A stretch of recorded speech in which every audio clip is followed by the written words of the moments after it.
Indaba ezimnandi ezi. Hayi ungathi ube impress uthi ngomsebenzi wakho. So ithi ukuthini loo nto? Ithetha umsebenzi ngowakho Hlathi. Enkosi kakhulu. Hayi asoze ndikubhoxe.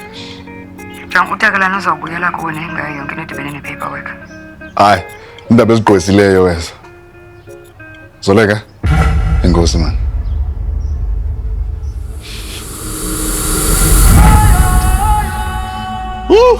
Mamgwevu kawugese man ba ngubani ofumene ithenda ekhusela technologies. Ke ngikuthanda ufonelwa nguye. Ungasebenzi nabani? Notakalani. Nguye kaloku CEO pha so yonke into igqitywa nguye qho. Ke ngikube kunyanzelekile uba kuxelele lezo ndaba ngokwakhe. Zindaba ezimnandi ezi. Ndifumene ithenda enkulu man. Ndiyakuvuyela Hlathi. Ndiyathemba ke ngoku njengoba kuzawungena imali uzakwazi umtshata.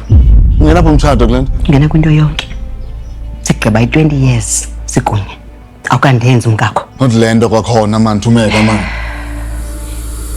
Uyayazi mos uba zange ndikunyanzele uba uhlale nam. Uaware uba nguwe umntu owazigqibelayo uba nguwe ufuna ukhulisa uqhawe ngokwakho. Nam ndazigqibela ukuthandana nawe. Ndedwa. Kudala ndilapha Hlathi ndikukhusela ndikuxhasa kwinto yonke. Cacile ba yonke imizamo yam ayiphelanga.